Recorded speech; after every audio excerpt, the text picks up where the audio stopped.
Hello fellow grower, magandang araw po and welcome to my channel, The Late Grower. Ang topic natin ngayon ay Cocopeat bricks or in this case, Cocopeat tiles. At ito pong Cocopeat tiles na ito ay nabibili online. Marami tayong local online shops na pwede ito mabili at bukod doon ay available din siya sa mga select gardening and agricultural shops.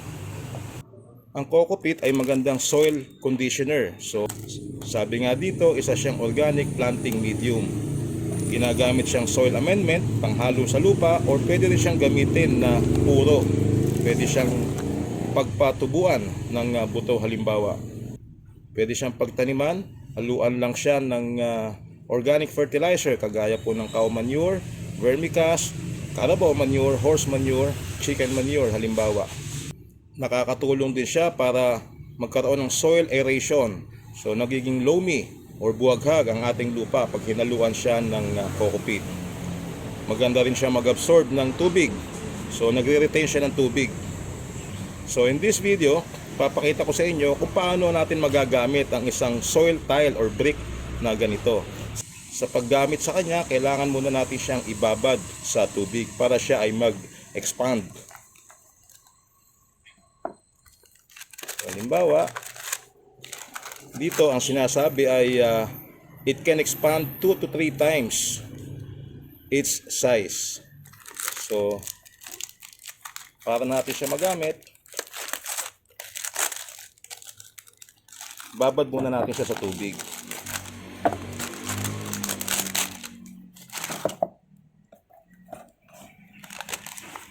Ito lang po ang gagawin nyo dyan.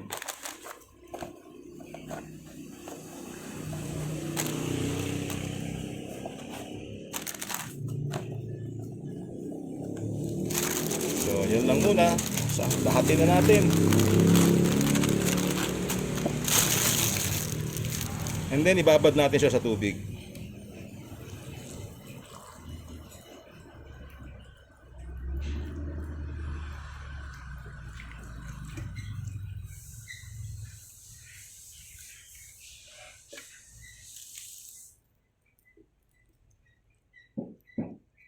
And watch it slowly expand.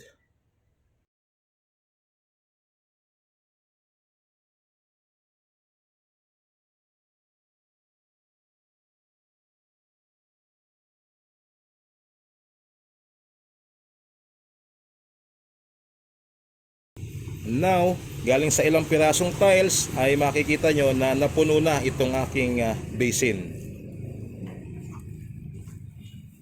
Yan.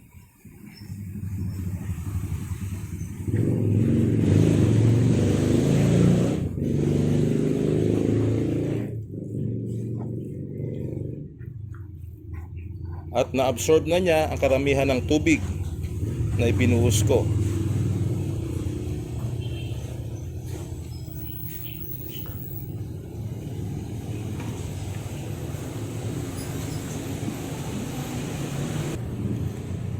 So dito, fully expanded na siya. Ang susunod na gagawin lang natin ay pipigain ito. Gaya niyan. And then, ililipat sa ibang basin.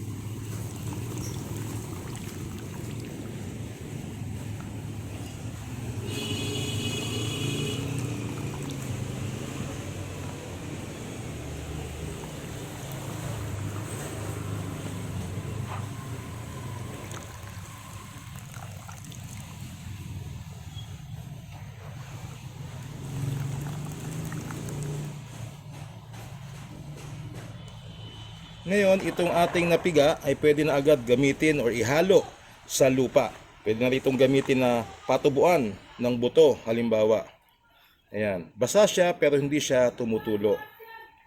Ngayon, para makasigurado kayo na sterilized ang inyong Cocopeat, pwede rin po ninyong gawin na ibilad ito sa araw muna. Patuyuin na mabuti sa araw. At pagkatapos na mapatuyo sa araw, ay at saka siya ihalo sa lupa. Pero sa ganitong estado po, ginagamit ko na siya direkta. Wala naman ako nagiging problema.